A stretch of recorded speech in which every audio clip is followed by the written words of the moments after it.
Maklum sajalah, masa kampanye kan kudu pandai membual supaya warga tertarik dan memilih karena menyangka ada harapan di sana. Saya datang ke salah satu pasar, saya telepon Pak Gubernur DKI, saya telepon Pak Sekda DKI yang kebetulan dua-duanya saya kenal, terus diupload, tapi kok dibully ya? Padahal kita ingin menyampaikan saja, dan itu saya lakukan dimanapun, termasuk kemarin ketika para pedagang bakso datang ke Semarang, dan kemudian ada problem PIRT di Bekasi, dan saya telepon Wali Kota Bekasi. Karena kami juga sering diteleponi para kepala daerah, itu sesuatu yang biasa.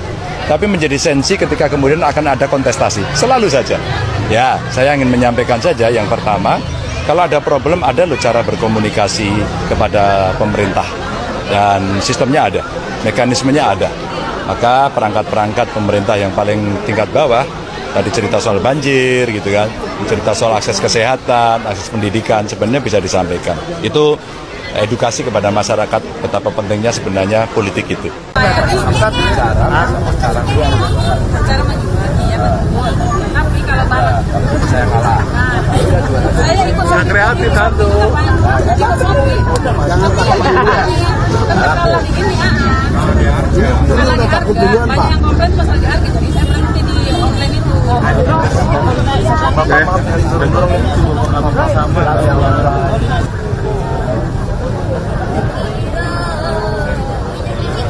Assalamualaikum. Mas Joko. Ini saya lagi di pasar apa? Ada di pasar Anyar Bahari Tanjung Priok. Permasalahan pertama, mereka ketinggian pembayaran apa namanya distribusi itu kalau bulanan berat, boleh nggak harian? Ada Pak Sekda itu. Ya Pak Sekda. Terus apa lagi? Counter KJP Pangan Murah Pak dibuka kembali. Counter KJP Pangan Murah. Bukan lagi di pasar Anyar Bahari. Bukan lagi di pasar Anyar Bahari. Ya. Ini langsung Pak Sekda nih. Alhamdulillah Pak. Itu ya. Nanti koordinatornya siapa di sini? Koordinatornya saya. Nanti pada Pison Pak Sekda. Nanti aku kasih nomor teleponnya ini, aku WA ke Pak Sekda ya. Halo.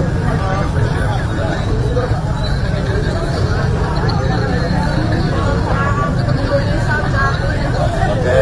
Nanti mau teleponnya gimana caranya? Makasih aja ya, nanti nomornya beliau ke nomor handphone ini biar staf Anda yang telepon ya, biar nanti bisa ketemu. Itu ya Mas Joko ya. Matur nuwun, nggih. Assalamualaikum. Pak Sekda, makasih. Hidup Pak Anyar. Mana Pak? Nama Pak Sekdanya mana Pak? Itu. Nama Pak Sekdanya bisa saya langsung. Tadi nomor kita. Nanti saya minta nomor telepon beliau, ya dikirim ke sini. Tar. Di rumah dinas saya di Semarang, sebelahnya ada lontong sayur keliling, juga orang Minang yang jual. Ini tahun politik. Temuan apapun yang melibatkan bakal calon presiden dari kubu manapun akan coba digoreng buat memperburuk citra seseorang di mata masyarakat, supaya nanti pas kontestasi dimulai, tidak dipilih. Ini hal yang biasa dan bisa menyasar siapa saja, dengan informasi yang benaran, yang ditafsirkan seenak udahnya, maupun yang mengandung hoaks. Inilah yang ramai yang dibahas dan direspons oleh netizen, juga lawan politik dan kubu koalisi partai PDI Perjuangan ketika Ganjar Pranowo kedapatan menelpon PJ Gubernur DKI Jakarta Heru Budi Hartono dan Sekda DKI Jakarta setelah beliau mendengar keluhan warga. Aksi Ganjar itu dilakukannya usai belusukan di pasar di Jakarta Utara.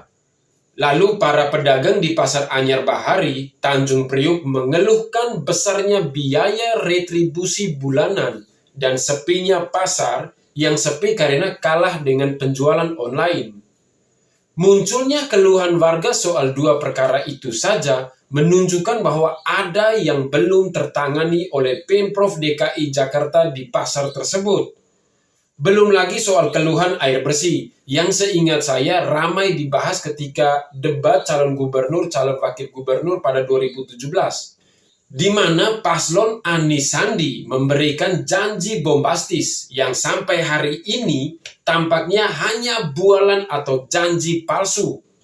Maklum sajalah, masa kampanye kan kudu pandai membual supaya warga tertarik dan memilih karena menyangka ada harapan di sana. Soal aduan Ganjar ke PLT Gubernur dan Sekda DKI Jakarta, bagi saya tidak bisa disimpulkan bahwa Ganjar bertindak melampaui wewenang sebagai Gubernur Jawa Tengah atau bakal calon presiden 2024 nanti. Coba deh disimak dulu isi telepon Ganjar, yang setahu saya kalau menelpon gaya bahasanya tidak pernah berlagak seperti bos yang memerintah secara kasar. Soal penilaian melampaui wewenang, tidak ada yang dilampaui kok. Karena Ganjar sedang berbicara layaknya kepada teman yang kebetulan sudah dikenalnya. Sesama gubernur pasti saling kenal dong. Juga boleh saling menelpon ketika menemui ada masalah atau hal yang tidak beres. Soal beginian sih saya juga pernah lakukan ketika merasakan ada yang tidak beres dengan kerjaan saya, di mana saudara saya kebetulan kenal sama pimpinan di satu perusahaan tersebut. Saya tinggal ceritakan masalah itu, lalu teman saya memberitahukan hal itu kepada owner seperti itulah. Lalu tidak lama kemudian masalahnya beres. Apakah yang salah dengan tindakan saya? Kan tidak. Soal telepon Ganjar ke Heru Budi, ya biasa saja. Apalagi informasi itu cukup berharga buat dijadikan catatan, juga temuan-temuan lain ketika Ganjar belusukan sambil lari pagi. Supaya nanti kalau benaran jadi RI 1, beliau paham soal masalah-masalah di lapangan seperti apa. Jadi, ya biarkan saja mereka yang nyinyir dan sok menilai Ganjar sudah offside atau apapun sebutan mereka. Paling kalau Anies atau Prabowo berbuat hal yang sama, mereka juga akan beda berbicaranya. Karena dasar penilaian sudah tidak objektif lagi kalau sudah tahun politik begini. Saya malah meyakini bukan tidak mungkin kalau 2-3 bulan lagi akan ada capres yang menyamar jadi penarik becak, minum kopi di warteg, atau pura-pura menanam padi agar dinilai baik oleh masyarakat. Terutama mereka yang dianggap mudah dikibuli karena tidak begitu paham sosok di depan mereka itu sedang berpura-pura baik. Begitulah kira-kira.